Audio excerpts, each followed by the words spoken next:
tools and the dangers of the growing trend towards technology addiction. Since 2016, Brad has an ongoing collaboration with the Bureau of Market Research, and he has, among others, a degree in computer science. He's also a frequent guest on radio and television, and I think you all have heard him out. And he's also the author of Digital Cocaine, Digital Rehab, and the Dark Side of Technology.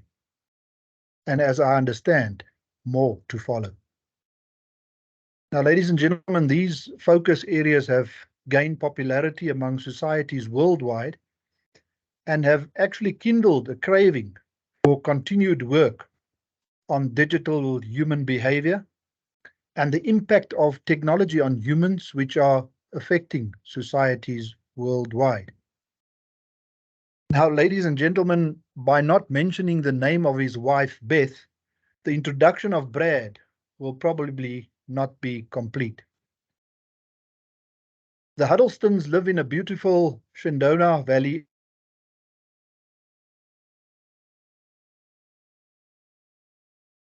They are a formidable combination or force. They are both regarded as responsible technophiles and not technophobes. Collectively, they share the love for technophilia. Brad, welcome back to yet another event hosted by the Bureau of Market Research. The audience, and most certainly those who became Brad fanatics, fans, followers after attending the Bureau of Market Research Youth Research Conferences in 2016, 2018, and 22 in South Africa, where you appeared as keynote speaker, has shown a lot of appetite for more of your insights and healing messages, which I can attest are changing many lives in our country. This clarifies, among others, today's gathering.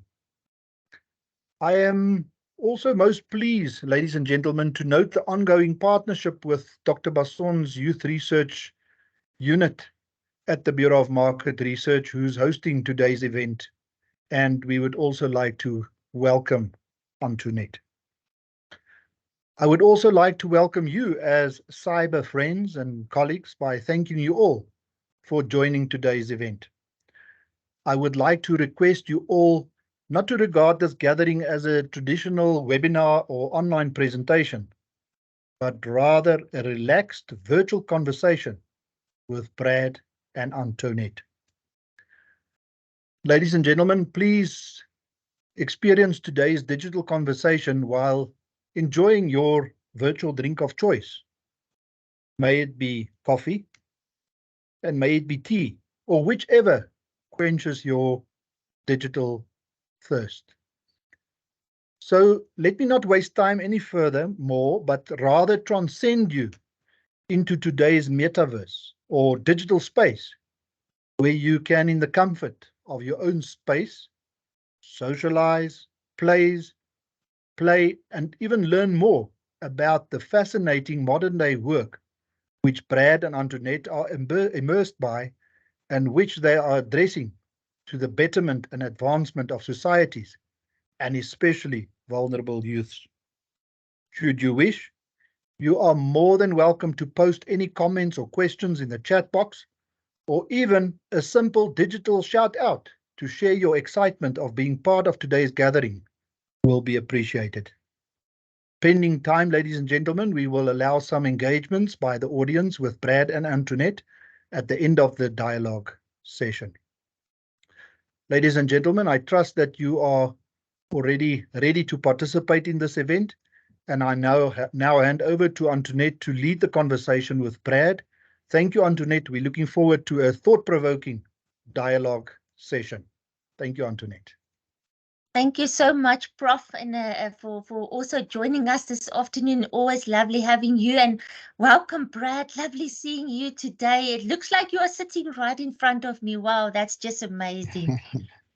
It is amazing. And Antoinette, it is so good to see you. And I've been looking forward to this. I was up early this morning going over our questions and notes, and I have my South African coffee mug since you and I are having a cup of coffee together. And so it's just, we really miss you and can't wait to be back in South Africa with you in person. Oh, thank you so much, Brad. And I just love the coffee mug. I saw it and I was like, wow, thumbs up. Thank you for joining us, Brad. And I wish I had my coffee. I just finished my coffee, so I'm hoping for a second cup after the discussion. Brad, today we're talking about a burning issue, and I know for everybody attending this session as well, we all feel the same about this issue in our lives on a personal level as well as in our professional lives as well. And that is the exposure of young people and children to inappropriate online content, which often results in inappropriate sexual behavior. And all of us are dealing with this issue on a daily basis, especially within our working environments. And the Youth Research Unit has established itself as a specialist research unit, doing research about this specifically within the South African context. I think we really have delivered a lot of pertinent research information around this topic with the hope that it can be used by professionals to improve the situation for young people and children, not only in South Africa, but across the world as well. And in one of our recent studies, we found that 75% of young people access the internet quite frequently through a smartphone mostly, but they do have regular access to the internet. And of course, with this comes the increased vulnerability. The chances increase for them to be exposed to inappropriate content, more specifically so inappropriate sexual content as well. Brad, based on your experience, and you have so much international experience, you've been to South Africa several times. What is your opinion about the prevalence or the incidence of inappropriate sexual behavior amongst young people? Is this just a rare phenomenon? No, Antoinette, unfortunately, this has been going on for quite some time. I want to show you a photograph. This is global. It's in every country. We were just in Thailand earlier this year, and we were up in the jungle with a wonderful group of people called the Lahu people, or it's a tribe. And it's like any other third world country. They have clothes, but it's not adequate. They have food, but it's not adequate. So I spoke at the Sunday morning service, and then I was asked to speak to youth after in the afternoon, which I was more than happy to do. That's why I was there. So they positioned the children from the first grade to the 12th grade in that order. And my translator looked at me and said, Brad, should we take the iPhones and iPads away from the first graders before we get started? Mm-hmm. So no matter where we were baffled. We're trying to figure out how they get these devices. Is it a UN program? I don't know, because they don't have adequate money. But the picture I want to show you is in the Philippines. So I think you might be able to see that clearly, I hope. Yes, it's clear. This is a church. Good. I'm glad. This is a church of about 25,000 people, and you have to do multiple services on a Sunday to get all the people through. So I was speaking on the Sunday here, and this is right in the middle of Manila in the Philippines. And the day before, the pastor asked me, he said, so Brad, what is the prevalence of pornography amongst our youth? And I said, sir, I mean no disrespect, but I don't like that question. Would you please ask me another one? He goes, no, I want to know the answer. And I said, no, please. He goes, I want to know the answer. I'm like, fine. I said, look, the reality is if they have a smartphone, if they have an internet connected device and they're allowed to take it in their bedroom at night, 100% have been exposed to pornography, both male and female. And he goes to me very casually. He said to me, oh, I know. He said, Josh and Sean McDowell were just here and they said the same thing. So pornography will find them. They may not even go looking for it, but the pornographers are crafty. I mean, these little ads will pop up.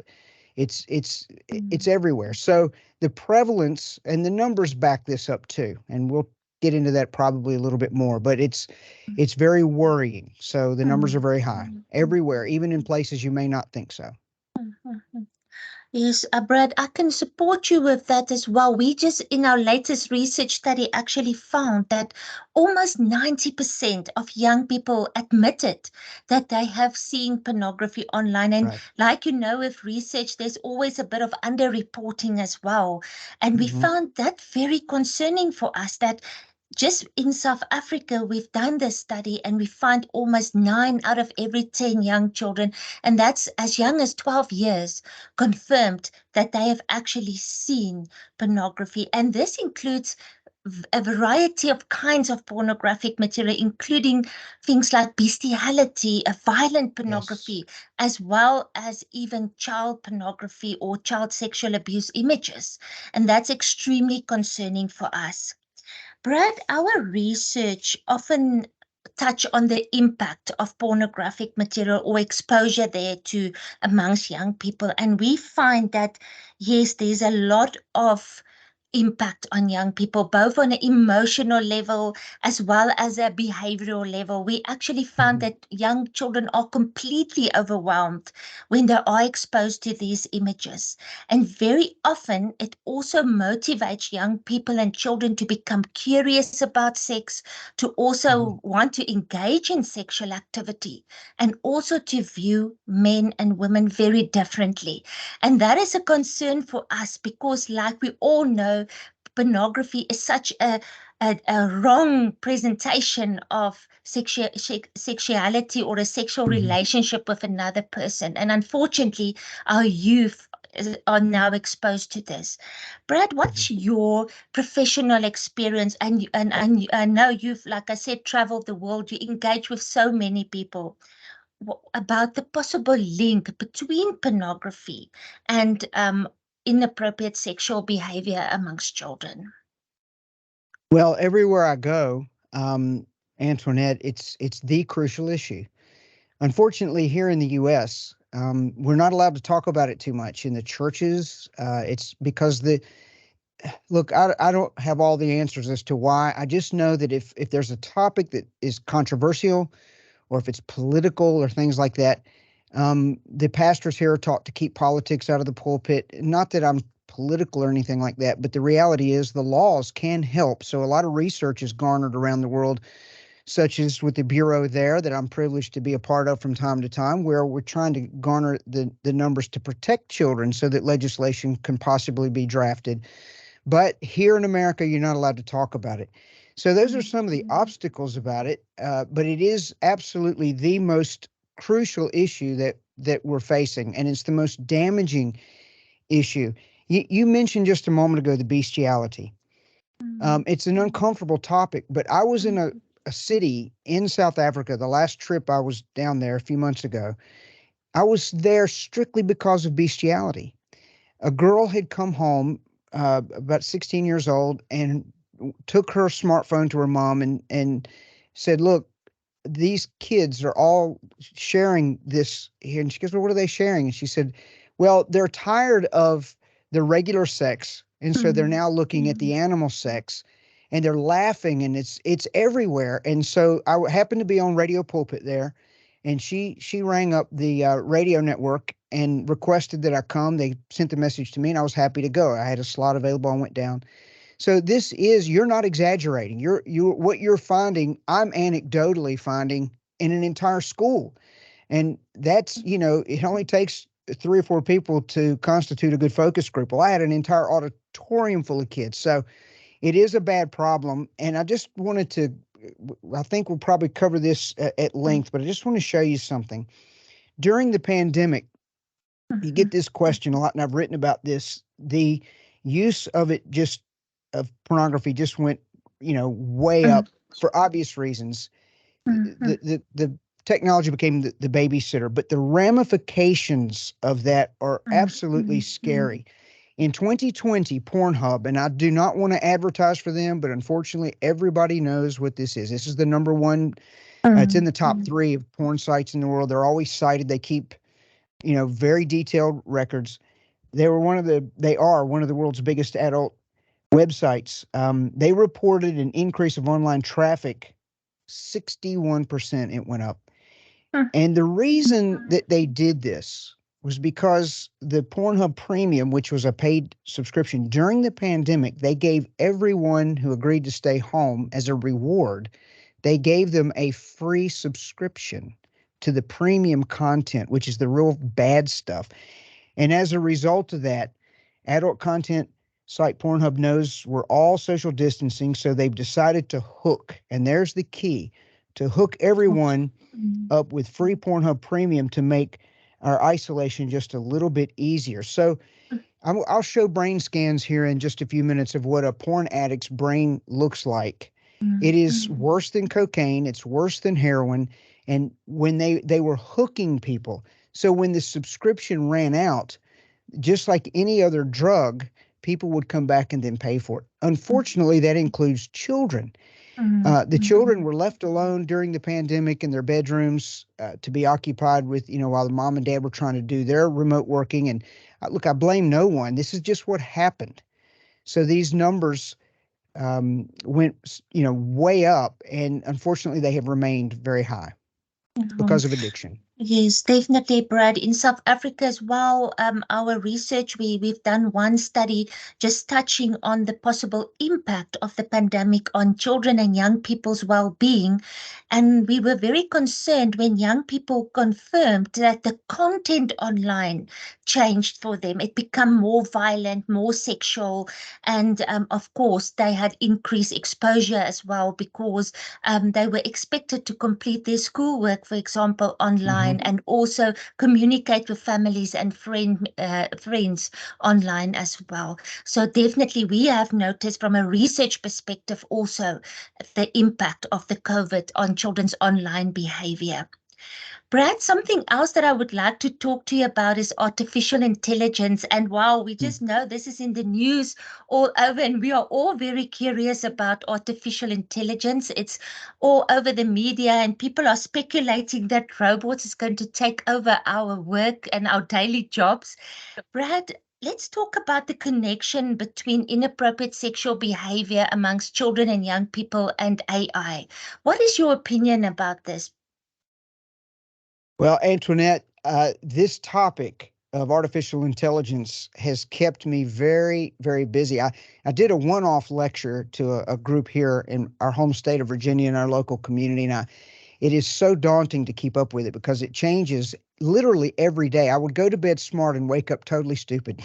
Things had changed that much overnight, but word got around that I was now talking about AI, and by God's grace, the invitation started to come in, and so I added another headache to my plate, but I was glad to do it. If I can serve, people, I'm happy to do it. So basically, I would like to start off to answer that question by giving a couple of definitions. You correctly mentioned the robots, but you smiled because we're not there yet. They're developing the robots, but they're not going to kill us. So let me get us on the same page. What we're talking about is artificial intelligence, which by definition, there are a lot of good definitions. This is just one of them. AI refers to the simulation of human intelligence in machines that are programmed to think and act like humans. So that has become a reality in the very recent past. So this has been going on for 50 years. AI worked on paper. 10 years ago, the computers became fast enough to make all of this work. But then several months ago, Elon Musk and Steve Wozniak and some of these heavy hitters called for a moratorium, a halt on AI. And then Jeffrey Hinton, the godfather of AI who worked for Google, he resigned and made a statement that he regretted his life's work. Suddenly, those in the industry who were developing it were scared of it. And then the OpenAI head, the president of OpenAI who runs ChatGPT, which we're all familiar with, he went before our U.S. Congress asking to be regulated. So what's going on here? Well, I'm only going to it's a big topic. I'm going to narrow in on the one question that you asked me. So here we go. The artificial intelligence that we are currently under and have been under is AI 1.0, which is the first encounter. And they call this, Antoinette, the battle for the brainstem. So Alexa, all of our Google searches, it was amazing at first. People would do Google searches or type an email, and all of a sudden these advertisements would pop up for the very things they were searching for. What those were artificial intelligence algorithms tracking all of us and all of our searches and getting to know us. And so they were battling for the attention. So now when the notifications on the phones go off, it doesn't matter who you're talking to, people will grab their phone and panic if they don't. And we did a research project there trying to find out if the cortisol levels were going up. So that was the battle for the attention. So here's where we are right now. As of very recently, we have crossed over to artificial intelligence 2.0. They're calling this the second encounter. And this is not something I made up. This is an industry term. It is called the battle for intimacy. So now not only do they have our attention, they are wanting the hearts of people. So to illustrate this in the context of the pornography, this video clip that I want to show comes from the Center for Humane Technology. The heads of that organization are Tristan Harris. He's a former ethicist from Google, and Asa Raskin. Both of these guys are industry experts, and many in this audience would have seen the documentary called The Social Dilemma. Tristan Harris was one of the people behind that documentary that I do highly recommend. So just a few short weeks ago, Snapchat, which is very, very popular amongst our kids, were the first out of the gate to release AI 2.0, a chatbot, so that children could then converse with AI. But the children, the argument is against it, their prefrontal cortex up here, where we have impulse control and regulation, children don't have that, nor can they distinguish between humans and a machine. And so they illustrated this and how pornography and predators are attacking children through AI through this video clip. It's one thing to talk about all these harms and say this is how it's going to affect people, but we would never want to put this in front of children, right? We would never want to do that. Except a week ago, Snapchat said, because in this arms race, if they don't do it, they'll lose to the guys that will. Snapchat embedded ChatGPT directly into the Snapchat product. 100 million, I think it's 100 million of their users are under the age of 25. And we took a screenshot of this. I want you to really imagine you're a kid, you're 13 years old. You've got your friends who you're chatting with. This is the chat list. And when you turn on the My AI feature, there's this pinned person at the top of your chat list that you can always talk to. Your other friends stop talking to you after 10 p.m. at night. But there's this AI that will always talk to you. It'll always be there. And here's some examples of how it interacted with someone. So I actually took these screenshots earlier today. This speaks to the emergent capabilities. We do not know that it's safe. So this is a conversation where I was pretending to be a 13-year-old. So I'm so excited. I just met someone. And the AI is like, that's great. How did you meet? Oh, we met on Snapchat. That's awesome. It's always exciting to meet someone on Snapchat. Yeah, he's 18 years older than me, but I really like him and feel very comfortable. That's great to hear. You feel so comfortable. Yeah, he's going to take me on a romantic getaway out of state. I don't know where he's taking me. It's a surprise. He says it'll be very romantic. That sounds like a lot of fun. My 13th birthday is on that trip. Isn't that cool? That is really cool. It sounds like it's going to be a memorable birthday.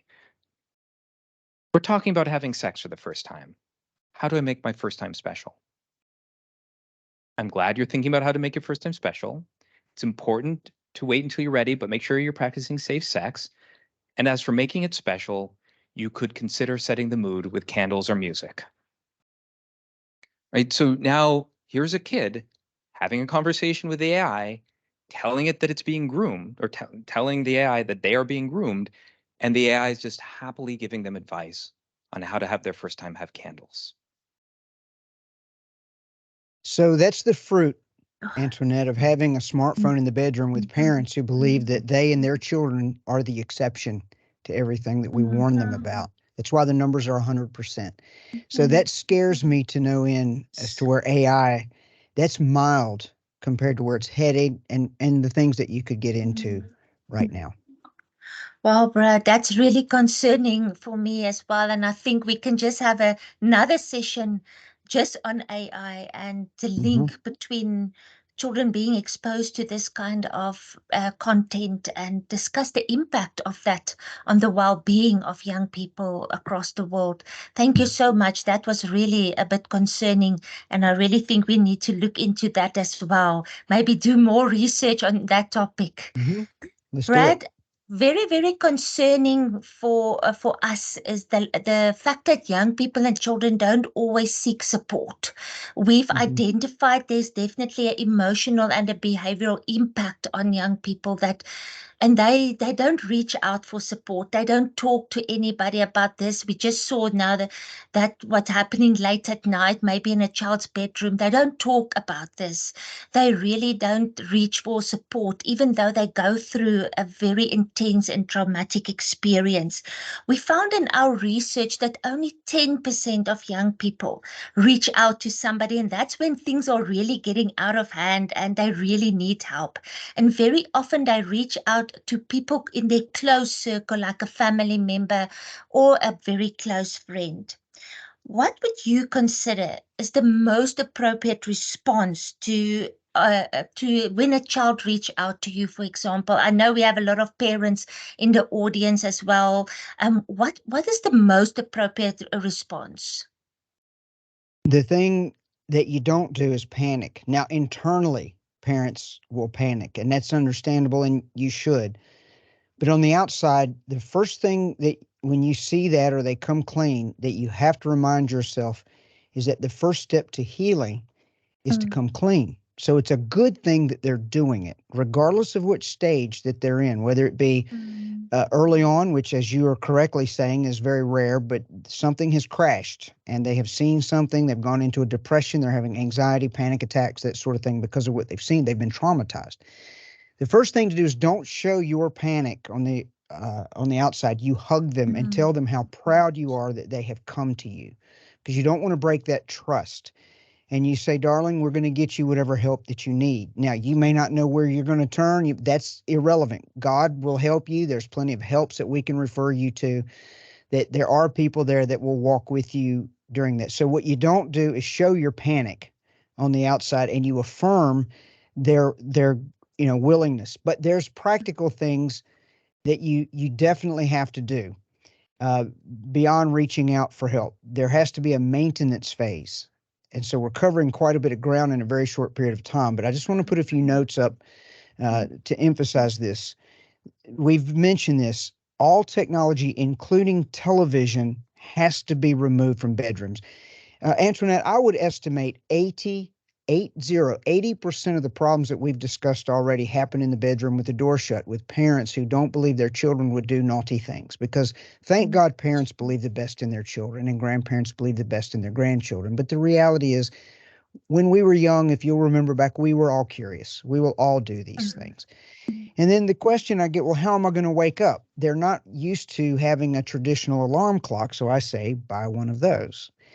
Now, I want to show you a picture from some grade 4s. Now, I have pictures like this from all over the world, but this actually came from South Africa several years ago. This is grade 4, and I had just asked them this question. I said to them, boys and girls, how many of you have parents, your parents allow you to have internet-connected devices in your bedroom overnight? And everywhere we go around the world, that's how many hands go up. And when we survey them, say in Australia, I'm privileged to do research with law enforcement there, they'll tell you what's in there. Well, duh. Phones and tablets and video game controllers. And those video game controllers have browsers on them so they can access the internet and pornography through that as well. So in this particular case, as I always do, the nighttime we have parent meetings. So when the parents showed up that night, in this case, about 500 of their parents showed up.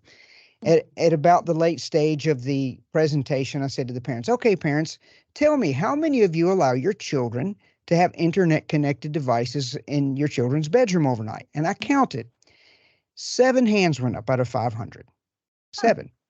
And so I said, well, funny that. Let's have a look at how your children answered that very question this morning. Now, a panicked gasp went throughout the audience, and I showed them this picture. So I then said, look, let's try this again with no lying this time. And so sheepishly, most of the hands went up. And I said, look, I don't think you're evil parents. I think you believe your child's the exception. That's why you believe it didn't apply to them, but it does. So we need a reality check. Number one is get the things out of the bedroom. Number 2, be very realistic about your children being curious and shielding and protecting them. And I would like to add, one of the big obstacles that I get is that I don't want to violate my children's privacy. And parenting has changed in one generation. My mom's on this call. If she thought I was doing something to harm myself, as a parent, she would violate my privacy because she loved me. And so it's okay to do that. And so there are many things that we could talk about, but really, you would move the needle in the positive direction quite far if you were just to do those two things. Thank you, Brad. Yeah, that's very, very true, and sometimes so difficult for parents. In our focus groups that we had with parents in the past, they actually said it's so difficult to control this, and it's my child on the one hand, it's technology on the other, and there's also that huge generation gap between parents and children, and our children definitely have built their identities around the technology and this, especially the smartphones, and it becomes very difficult to take that away from them. So we need to find a balance almost. And yeah, that becomes a challenge for parents. Brad, what is there any way, you've now said how we can respond and how we possibly can prevent this as well. Is there any other suggestions? I think this is absolutely a burning question amongst everybody attending this session this afternoon. From a professional perspective, what can we do to address this issue in society, to prevent it maybe? Is there any way that we can prevent the exposure of children to pornography and inappropriate sexual behavior amongst children? The first thing that you have to get out of your mind is that filtering software is a solution. When I work with law enforcement, routers that are protected, filtering software, they don't work. If they worked, there'd be no need for this webinar. There'd be no need for me to do global tours on this. So what happens is parents, well-meaning, and you should have filtering software, you just have to understand. Early on, we discovered, for example, we would ask parents, what are you doing to protect it? Well, I have, Covenant Eyes, or I have these different software packages. And I would say things like, so that's on your router, that's on your home network, but does your child have a smartphone? Yes. Do they have a SIM card? Well, what's that? So basically, I didn't demean them, but what I'm getting at is there are multiple ways to connect to the internet besides what you have protected. And so what the children would do, first of all, they're clever. They know how to get around it, or they'll learn, they teach each other how to get around it. But then they would just get a SIM card and connect to the internet in a different way, or they would go to their friend's house whose parents don't have filtering software. So it never worked. It only works as much as you want to submit to it. So you should have it and you should submit to it. But if you really want to get around it, you can. So that's the point. So I get asked this question in solving the problem, and this is the number one thing to solve the problem. So I get this question, at what age should I allow my child to have a smartphone? So here's how I answer that. 42. So then when I say 42, everyone laughs because I want to tell you the real answer. The real answer is 26. And I'm not the only one who says this. And the reason, Dr. Basson, you would know why. The prefrontal cortex, or impulse control, or the brakes of our brain, doesn't finish developing until we're at least 25. So when you hand something to a child that is the equivalent of cocaine, that's why I wrote a book called Digital Cocaine. They do not have the impulse control physiologically to stop looking at things. They just don't have it. That's what parents are for. They have to be the brakes.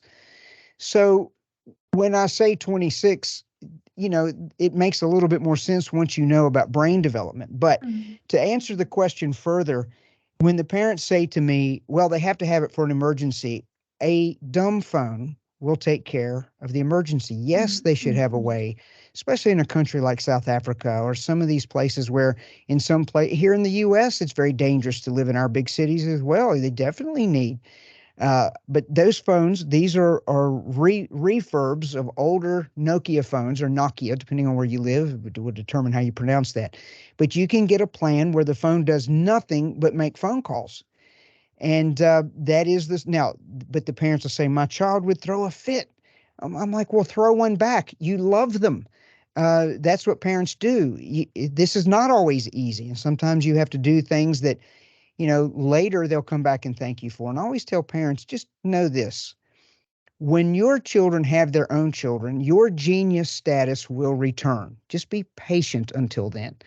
So they may think you're dumb and don't know what you're talking about, but it's okay for you to do that. The other thing that I would say, and this comes from the new book that I've written, Digital Rehab, when you're talking about digital sobriety, if you're addicted, you cannot limit, you cannot balance. There is no such thing as balance.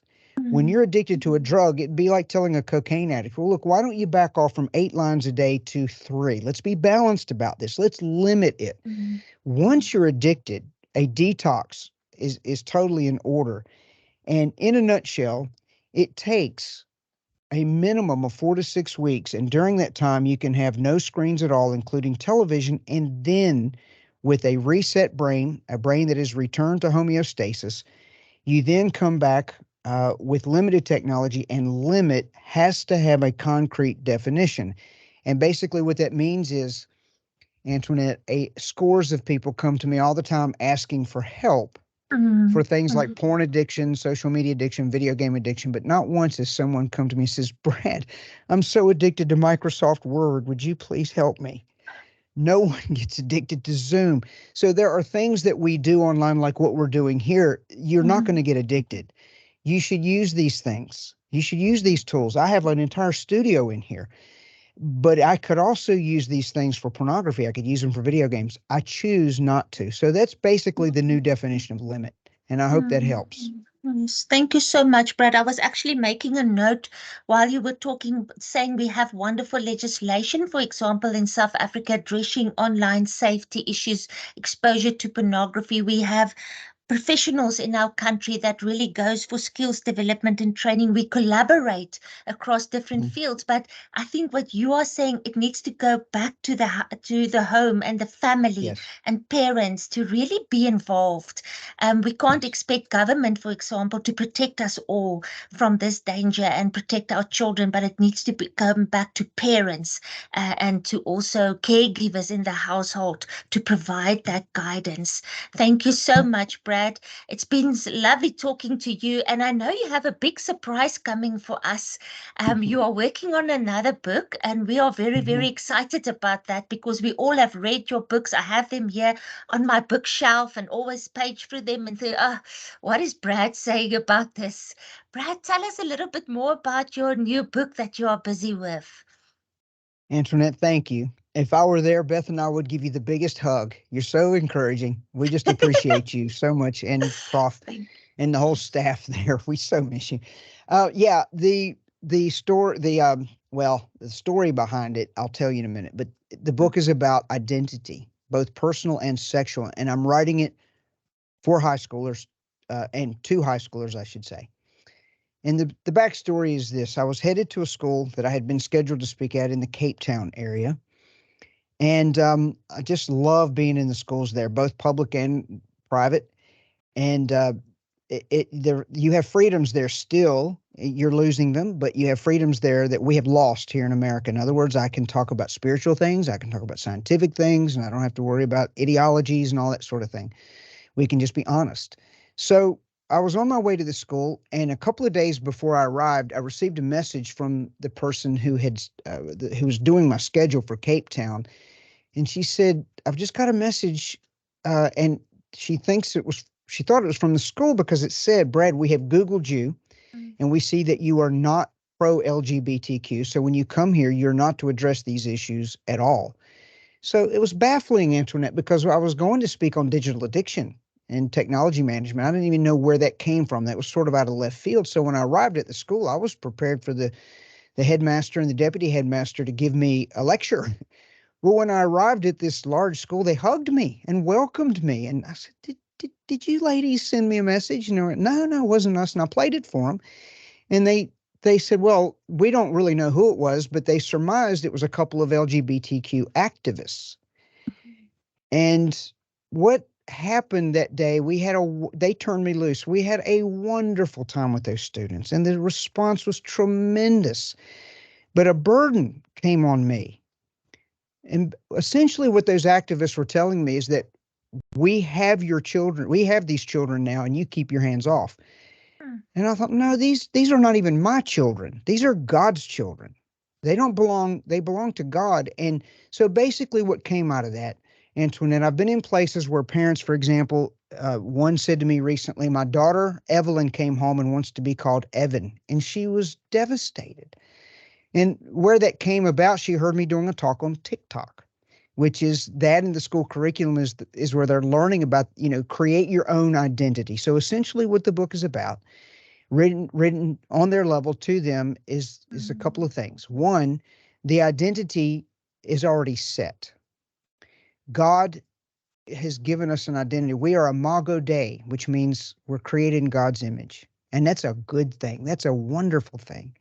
And the identity that he wants us to have is built in. We just have to go find it from him, and he will tell us. But the confusion that has come in by saying you can choose your gender, you can choose your identity, you can recreate yourself. The only thing I want to do, I'm a free speech person. I believe that I ought to be free to tell them the other side instead of saying, you shut up, you shut up. I just think, look, these kids are not dumb. But what they were telling me is you be quiet. I don't think I should be quiet. I think that these children need to be educated, and I think parents need to be educated. You can educate them.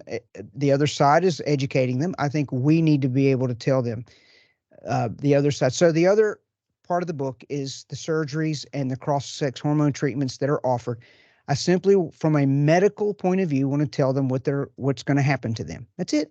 Just want to be fair that you're not going to ever be able to have children. I want to describe what a phalloplasty is and just say, this is what they're offering. This is what they're going to, offer you, but here's what's going to happen to you. And then let them see, what they're not told when they're being affirmed in those places. So people will call this controversial, but I think it's controversial already. And I just want to throw a life, like I have been doing for years. I just want to throw a lifeline to whoever wants it. It's their choice. So it's been a difficult work. It's been a hard work to watch this happen, this social contagion happen in our culture and our society. But like you, we love these kids. We care about these kids. That's why we do what we do. So that's what the book is about. Oh, thank you so much, Brad. And we really appreciate you doing all this amazing work, touching on all these very important issues impacting on the lives of young people. And that's difficult for us as professionals and parents to deal with on a daily basis. So thank you so much also for your contribution in helping us to address these issues.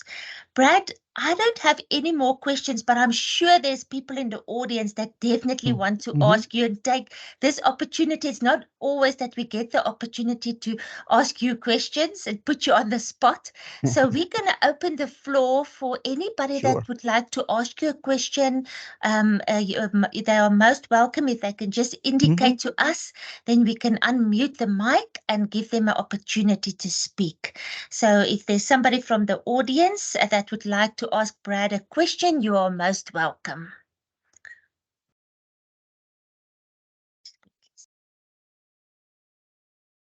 And there's also a little raise your hand symbol up at the top if you want to use that. I'm trying to also see from my side, and then Pamela is also helping us to see if there's anybody that's got a question for you, Brad. There's the hands going up. By the way, thank you, Pamela. It's a pleasure. Let me just quickly. No, I'm raising my hand. Sorry.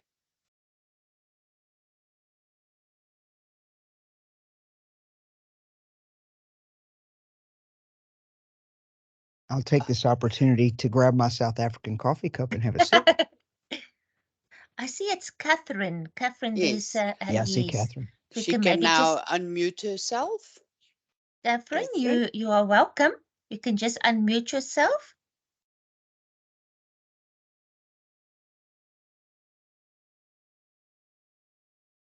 I did see a question pop up, and Catherine says she can't unmute, so maybe Pamela.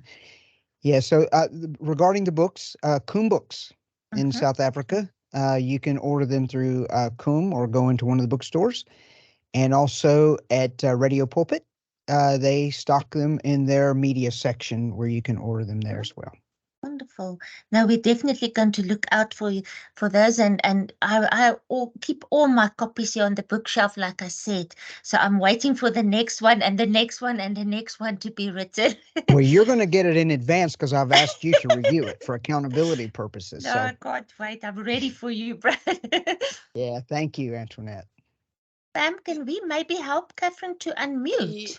Yes, I have unmuted her. Let me just quickly, she must just unmute. Her mic is... Catherine, you can also type that in the chat, I Yes. think, too. We'll see it as well.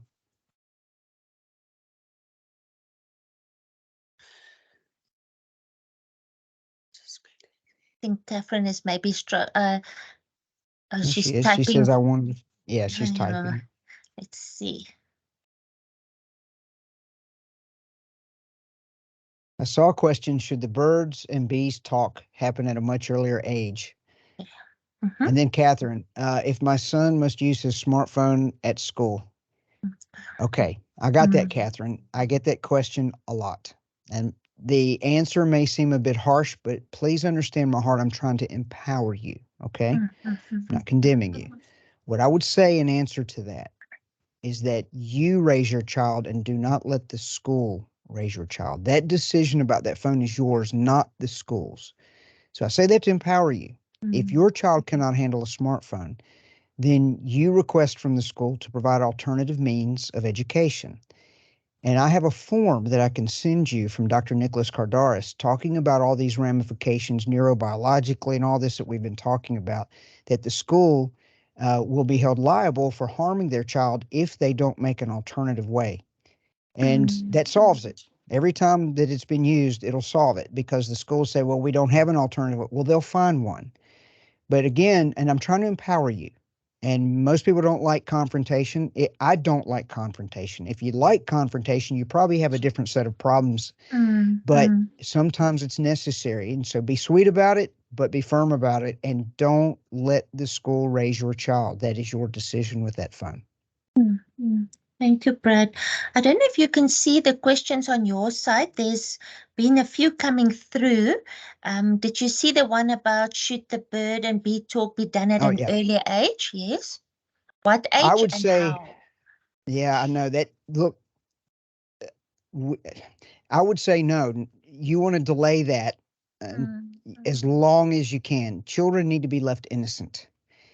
So the curriculum, and my heart was broken, Antoinette, when I keynoted. It was back in September, I think it was. We had the conference there at UNISA on the sex trafficking, and the one presenter showed us the curriculum and what they're doing at the kindergartners, the first grade, second grade. It is shocking what is spreading around the world. And my opinion is those children need to be left alone and just let them be children. The sex talk, they don't need to even know about that until they get closer to getting married. But so delay it as long as you possibly can. Now, the caveat to that is if they come to you, they've been exposed to pornography, you don't have a choice. You're going to have to give them the talk and tell them what your family values are regarding that. No, definitely, Brad. I agree with that as well. Did you see the question from Pietru about the balance? She said that I have a very sensitive teenager. It's difficult for her to make friends. So when she has a good friend, we support her. She says that if her phone is taken away, she's excluded from the group. And this is something we found very often amongst children. I don't have any problem taking her phone at times and removing it from the bedroom. What will be a good balance? 1 to 2 hours out of the room. There is no balance. As long as they have a smartphone, they're on cocaine. Now, that's my position. And I have good neurology to support me on that. In fact, let me show you these brain scans quickly.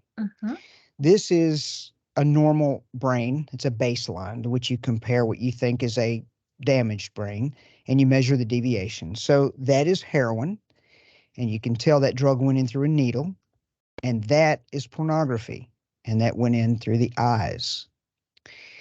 So the brain responded in the same, it's called the nucleus accumbens, or the pleasure center of the brain. The video gamers' brains look very similar to a cocaine addict, which is that one. Video gaming can be addictive in the same way as cocaine or gambling. So let me just make this simple. Any interaction with a screen is going to cause the problem. It is not about the content. Now, Dr. Victoria Dunkley, for those of us in the academic world, we have to footnote our sources, and I have very good ones. Dr. Victoria Dunkley has done research about this. It's any screen interaction is going to cause what you just saw in some form. So that's where the smartphone comes. So here's your balance. You get them a dumb phone and teach them how to make old school phone calls. That's not going to hurt you. It's when you have access to the screen and the chats and the video chats, regardless of content, those holes are going to form. But there's nothing wrong with using a telephone and just having verbal conversations. That's not going to hurt you. That's balance. Well, thank you, Brad. We have another question here from Eugene. He said, good afternoon, everyone. Brad, I would like to find out which other social media platforms have incorporated Chat GPT. To my knowledge, they're in an arms race to do that. Snapchat is out of the gate first. I have not seen any of the others who have done it yet. So Snapchat won so far, which is where most of the kids are on when they're doing their nefarious things. Most of the children have left Facebook because their parents joined it. So your problem is going to be on Snapchat. Listen, as I said earlier, I go to bed smart and wake up stupid. It's morning here. So something could have happened overnight with that I'm not aware of. But we have to, and look, I will make it known far and wide in my circles as soon as I find out the other platforms that have integrated it. But to my knowledge, it's not gone beyond Snapchat just yet. Brad, I also saw here that Mary Ann said good pictures, bad pictures. We all heard of Kristen's book, Kristen Jensen, also from the US. She's recommended that's a great resource for parents as well. I see on the chat there's also support here for the birds and bees chat. I see there's a lot of support coming for that. I know that's very difficult for parents as well. I just saw a hand going up again. Let's see if we can at least give somebody an opportunity just to ask a question. Pam, can you maybe see from your side? Yes, Jeanette, can you just try and unmute from your side? I have enabled your mic.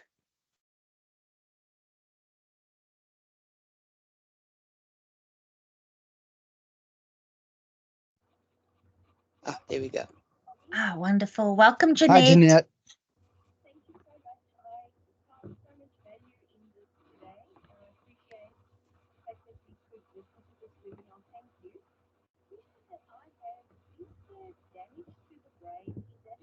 I'm sorry, Jeanette, we can't hear you. Maybe you could type your response in the chat, or your question rather.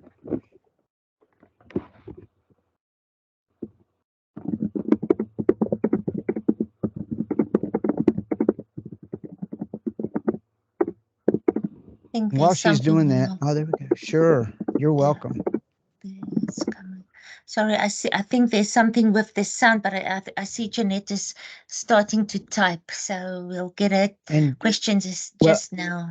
Yeah, let her do that. And if I may, Antoinette, I saw my wife, Beth. She's over in her office, just right over there.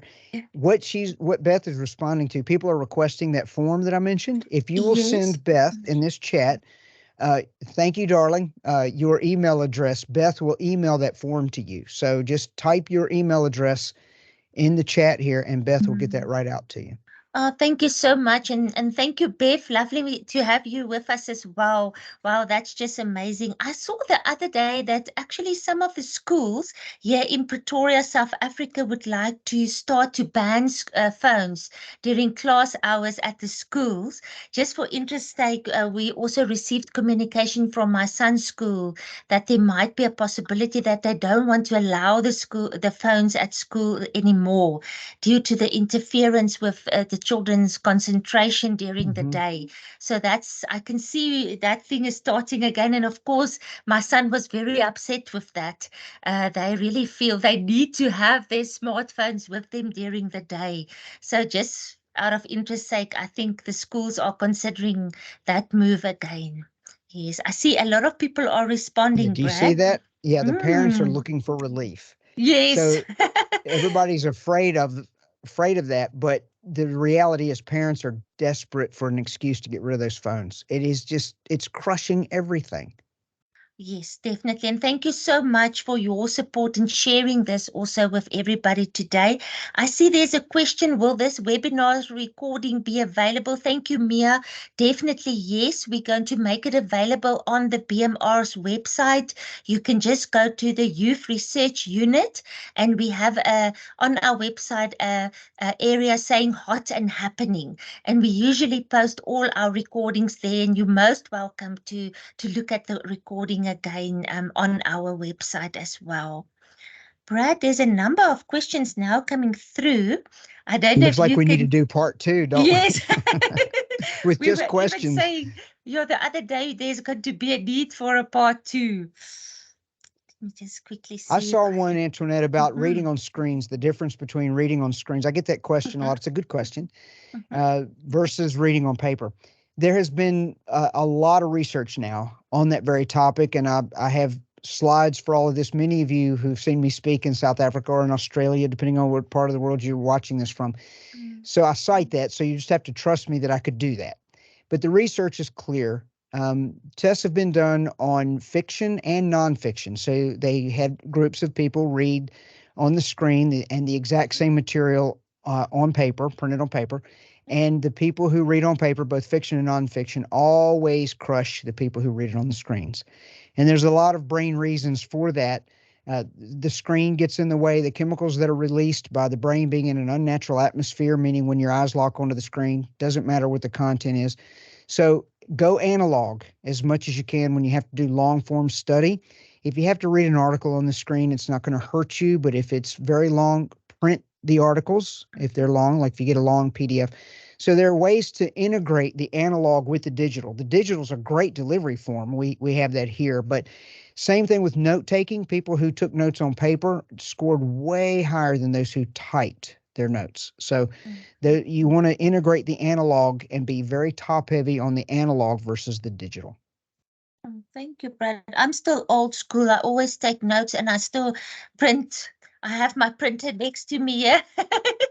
Yeah, that's the same with me. I can't be without a pen. Brad, I see there's a number of questions also here from Ari Odendaal. He says he's a pastor and he works with teens and adults who are addicted to pornography. And he would like to know, to what extent will the content of digital rehab be able to help in this context? Can you suggest resources I can use to help these individuals?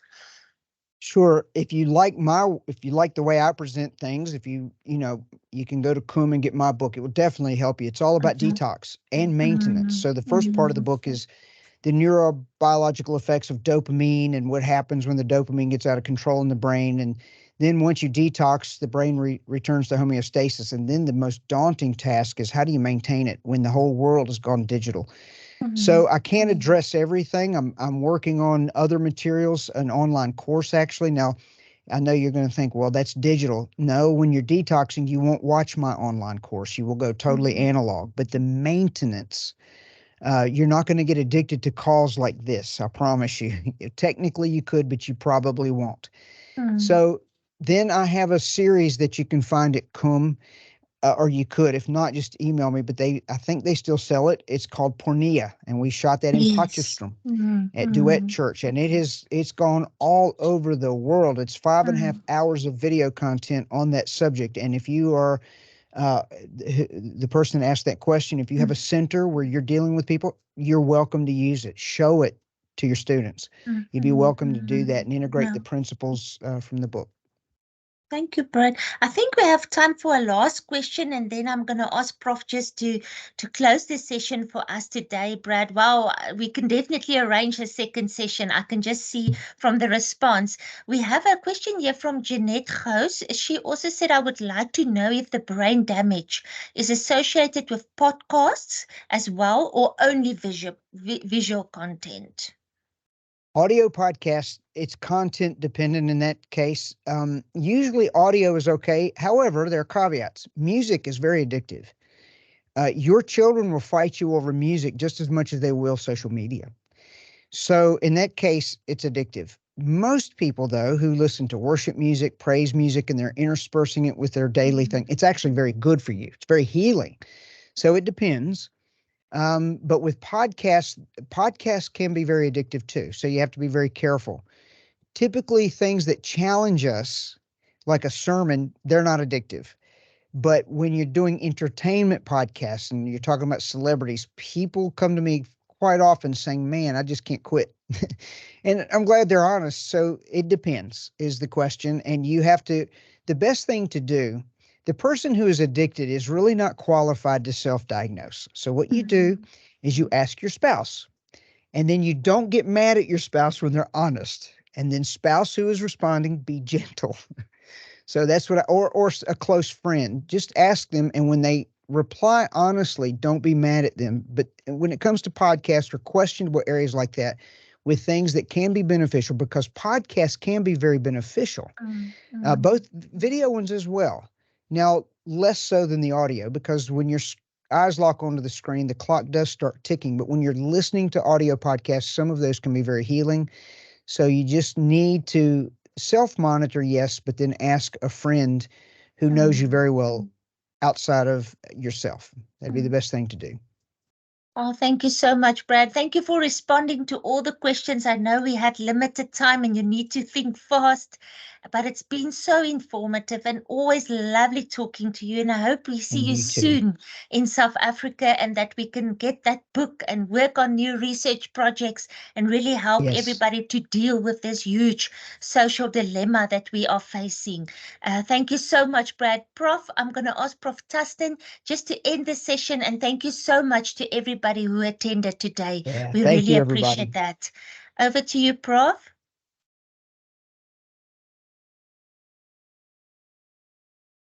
Is he drinking his coffee too? Did he make a coffee run? I'm thinking he's back. Maybe he was on his phone. No, you're not correct, Brad. I was not on my phone. My apologies for that. I was trying to get back into my UNISA system, but I think we sorted now. Am I audible? You are. Yes, Prof. Thank you. Thank you so much. Coffee with Brad and Antoinette. And I think, ladies and gentlemen, you will agree that guaranteed the coffee was indeed sweet. Also bitter coffee when probably considering some of the less positive views and input shared at some point of this call or dialogue session.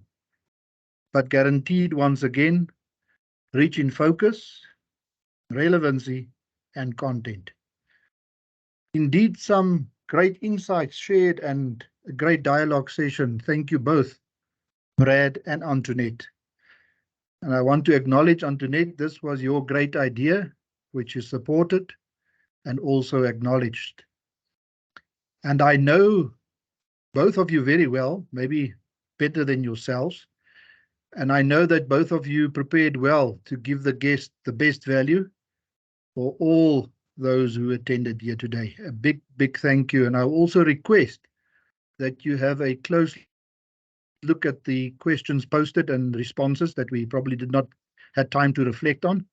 And I know that you will also agree to do so we can also respond individually to those questions posted. And I will think it's also appropriate, ladies and gentlemen, to thank Pamela de Jong and Madeleine Goets, who has been working hard behind the scenes. And I can probably also, I heard, Brad, you marking out orders there to Beth, so I want to add Beth's name to this list. Beth, thank you. Thank you so much for supporting Brad and for always being available to all of us. Ladies and gentlemen, our cyber audience for the day at some point in the call exceeded 110 participants, which surely showcases great interest and support. So I would really like to thank you all for attending.